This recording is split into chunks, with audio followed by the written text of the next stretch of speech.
خبجمو daawwattoota keenya hunda dura baga ayyaana Idul Fitri marraa 1400 fi 40 kabajuun isiniin ga'e jecha hordoftoota amantii Islaamaa maraan Eid Mubaarak jechuu barbaannam.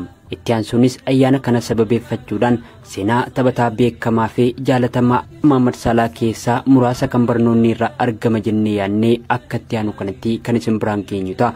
Qopheessee dhiyeessaan sagantichaa AHMED MOHAMMED turtiin keessan nufaanaa ta'uun isiniin jaam. Towards Salah, and Salah, and slow-mo Salah, and there it is! Liverpool have their equaliser! Waan hojjennu tokkoof fedhii olaanaa qabaachuu fi isarratti immoo ciccine hojjechuun galma yaadame saniin nama gam. Imalli isaa Arab Contractors irraa kaasee amma Liverpool waan baay'een jaameefii jira, waa hedduunis barreeffamee fi kaanis dubbifameetii jira. Barootaas dhiyoo turan keessatti biyyi Misraa tasgabbii dhabuu siyaasaatii fi balaa shororkeessitootaatiin maqaan isii adda durummaan kaafamaa ture. Sun hundi garuu arra seenaatee sun hundinuu nama tokkoon jijjiirame. Inninis taphataa sara fuulduraa Liverpool Muhammad Salaati. Maqaan isaa guutuun Muhammad Salah AHMED MOHAMMED jedhama. Biyya Misraa ganda xiqqaa jireenyi isaanii qonna irratti hundaa'ee kan Naagiriik jedhamu keessatti maatii harka qalleeyyii jaalala kubbaa miilaa qaban irraa waxabajjii 15 bara 1992 dhalte. Goota Misraa jaarraa 21ffaa moggaasa jedhu kan argate Mo Salaan kutannoo qabuun seenaa kubbaa miilaa biyya isaa nama jijjiiruu dandeedha.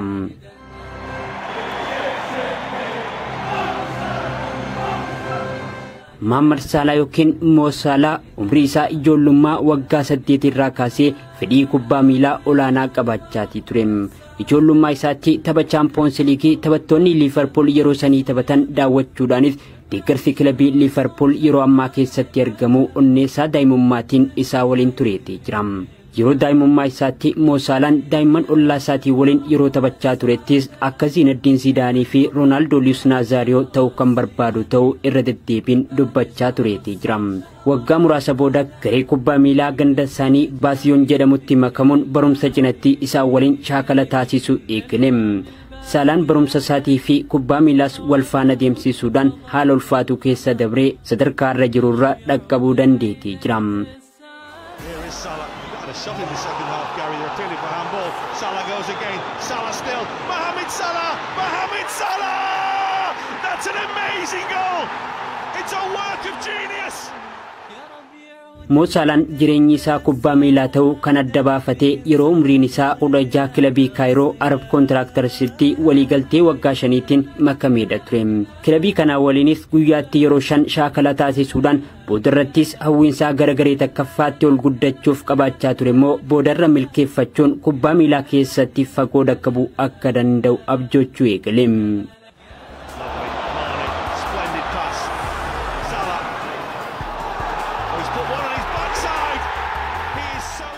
Dhiibbaan garagaraa jireenya isaa keessatti isa qunnamus Mo Salaan umrii isaa waggaa 19tti bara 2011 ji'a fulbanaa biyya isaatiif taphateetii ture. Yeroo kanatti ture abjuun isaa kan dhugoomu eegale. Bara 2011 ji'a sadaasaa immoo biyya isaatiif goolii jalqabaa umrii isaa waggaa 19tti lakkoofsisus namoonni baay'een umrii isaa madaallii keessa galchuun kana amanuu hin dandeenye. Saniin booda imalli isaa itti fufuun Mo Salaan Champions League Afrikaa irrattis taphoota 38 taasisee gooliiwwan 10 lakkoofsisuudhaan ija kilaboota Awurooppaa keessa galu eegale. Yeroo kanatti bara 2012 kilabiin biyya Switzerland Basel waliigaltee kontraata waggaa 4tiin Muhammad Salah Afrikaa irraa gara Awurooppaatti fudhate. Mohamed Salah, big moment. Mohamed Salah equals the record for Premier League goals in a 38-game season. Muhammad Salah akkuma gara kilabichaatti dabalameenis ga'umsa gara fuulduraatti guddachuu isaa namatti akeekuu mul'isaa dhufuun wal qabate kilaboonni Awurooppaa gurguddoonis isa mallatteessuuf barbaadaatii turan. Ta'us garuu kilabiin Chelsea bara 2014 ji'a majjii bultii 23 isa mallatteessuudhaan taphataa lammii Misraa jalqabaa Chelseaf mallatteeffame ta'uu dandeetii ture.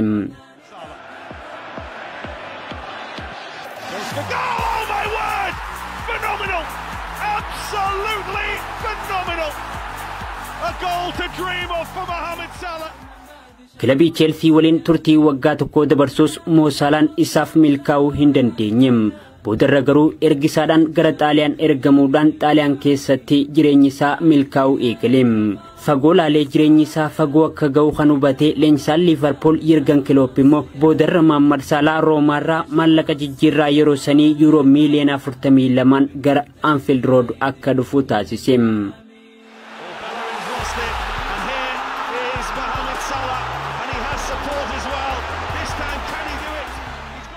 Liverpool keessattis guyyaarraa gara guyyaatti ga'umsa isaa fooyyeffachuun Mohamed Salah qalbii deeggartoota Liverpool bitee addunyaa waa isaa akka dubbattu taasise.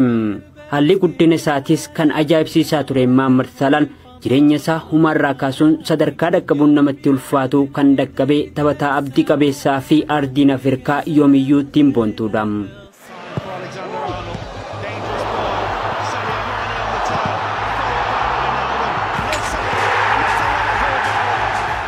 Hiriyaa isaa yeroo dheeraa Maagii Mohammad waliin bara 2013 cidha isaa Arjentiinaatti gaggeeffate irratti ulaa banaa gochuun dinqisiifattoonni isaa cidha isaa kanarratti hirmaatanii akka qoodarraa fudhatan nama taasisedha. Mo Salah nama baay'ee amantii isaa jabeessuudha. Namoonni tokko tokko ambaasaaddara amantii Islaamaa jechuun isa ibsu. Amantii isaatiifis Mo Salah nama amanamaadha. Yeroo tapha kubbaa miilaatiin goolii lakkoofsisees sujuudee Rabbi isaatiif galata galfata.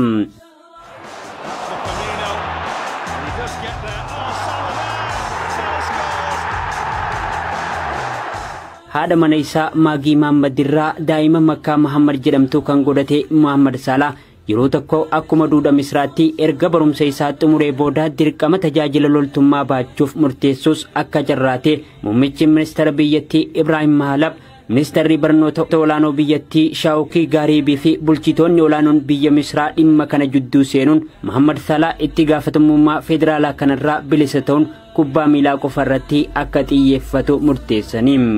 Kanaanis Salah osoo tajaajila loltummaa hin baatin kubbaa isaa qofarratti xiyyeeffachuun sadarkaa irra jiru kanaaf gaheetii jira.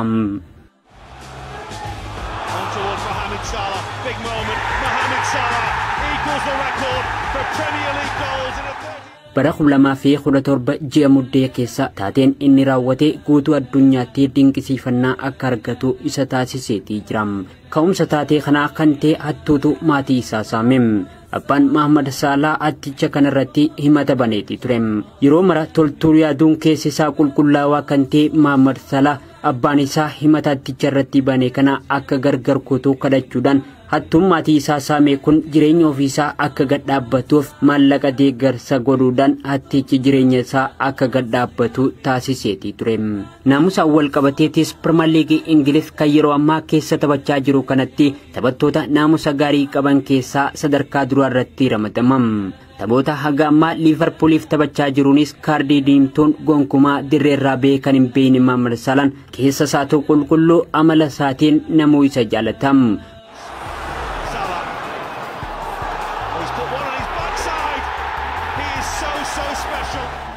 Urjiin kubbaa miilaa biyya Misraa kun dinqisiifataa Leonardo DiCaprio fi aktara beekamaa fiilmii Mission Impossible Khalid El Nabawi akkasumas aktara fiilmii Hollywood Faaree Gaamezim.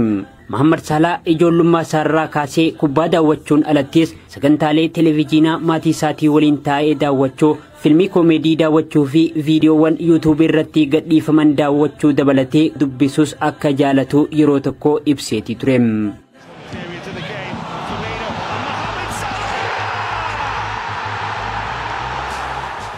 Dirreerratti ga'umsa hawwataa agarsiisuu fi naamusa isaatiin kan booji'aman deeggartoonni kilabii Liverpool maqaa masoo The Egyptian King yookiin mootii Misraa jedhu baasanii fi saniin isa waamu.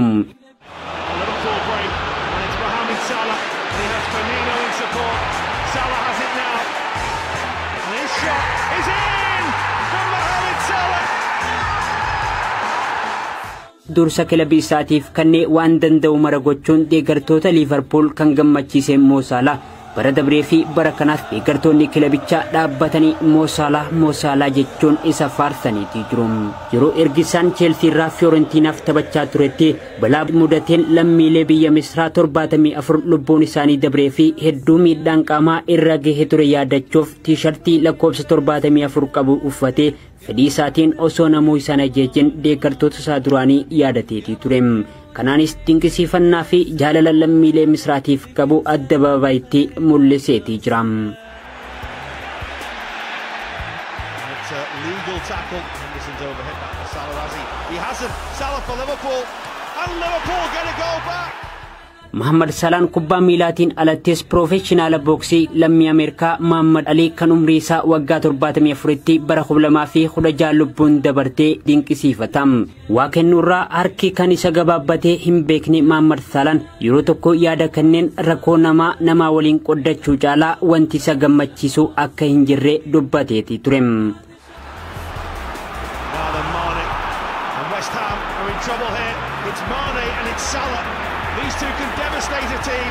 It's Mo Salah for Liverpool. It's 1-0 to Liverpool. Mohammed Salaan gocha raawwatuun onnee maatii kubbaa miilaa keessatti maqaan isaa qalama hin baaneen barreeffameeti jira. Mohammed Salaan nama gaarii akkamii ta'uusaa bara 2018 BBC waliin turtii kan taasisan leenjisaan isaa yeroo Arab Contractors ture Hamdiinooy yeroo dubbatu waa'ee Mohammed Salah seenaa namuu hin beekneen isinitti hima jechuun yaada isaa eegalam. Gareen gandasaa baasiyuun jedhamu iddoo shaakalatti taasisan xarafarratti saree tokkootu ilmoodhaa waliin ture.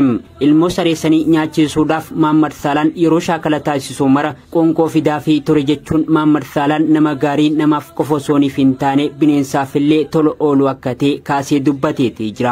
Gandasaa Naagiriik jedhamu kanatti Mohammed Salaan instituushinii amantii ijaaruurra dabree mana barumsaatis barattoonni shamarranii dhiyeenyatti barumsa akka argatan taasisuu dandeetii jira. Kennaan isaa daangaa hin qabu. Mohammed Salah taphattoota kubbaa miilaa biyya Misraa duraanii gargaaruuf deeggarsa maallaqaa $30 Ameerikaa 30,000 yeroo tokko akka gumaachee kan dubbatamudha. Yeroo dinagdeen biyya Misraa daddaaqiinsa agarsiisee turettis Mohammed Salaan $30 Ameerikaa 300,000 mootummaa biyyattii gargaaruudhaan biyya isaa hangam akka jaalatu gochaan taphataa agarsiisedha. Mohammed Salaan kanaan alattis ganda isaa Naagiriik jedhamu kanatti dhaabbata gargaarsa Mohammed Salah jedhu hundeessuudhaan maatiin harka qalleeyyiin 450 dhaabbata kanarraa fayyadamuu akka ta'an nama taasisedha. Bara 2016 kaasee amma bara 2018tti itti gaafatamaa kutaa qunnamtii hawaasaa tuuta biyyaalessa Misraa ta'uun tajaajilaa kan ture Inas Mazhar Mohammed Salaan akka taphattoota biraa waa argannaan nama bakka irraa dhufe dagatuu miti jechuun yaada isaa kaasam. Mohammed Salaan namoota ganda isaa gargaarsa barbaadan gargaaruun maallaqa hedduu baasuun beekama. Maallaqni bifa gargaarsaatiin bahu karaa abbaa isaatiin raawwatama. Fakkeenyaaf ganda isaaniirraa yoo namni tokko humna qabaachuu baatee fuudha kan barbaadu ta'e akkasumas yookaan immoo dhukkubsatee baasii wallaansaa kan barbaadu ta'e gara abbaa isaa deemuudhaan dhimma kana itti himam. Abbaan Mohammed Salah kunis dhimmicha hordofuudhaan yoo dhugaatee argame baasiin barbaachisu kun akka kafalamu taasisam. Mohammed Salaan deeggarsa taasisu kana namarraa gammachuu argachuu fi dinqisiifannaa argachuuf osoo hin taane ofiifis haala hamaa keessa waan dabreef nama gargaaruu jaalatam.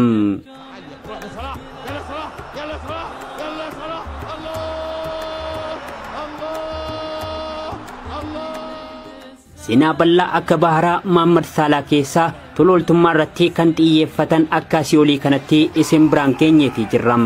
Hordoftoota amantii Islaamaa maraan ammas irra deebuudhaan baga ayyaana Idil Fitrii marraa 1440 kabajuun isiniin ga'e jechaa seenaa goota jaarraa 21ffaa biyya Misraa Mohammed Salah ilaalchisee gabaabumatti qophiin isin biraan gaa turre kana fakkaata. Qopheessee dhiyeessaan qophichaatis anaan Mammadiin ture. Eid Mubaarak.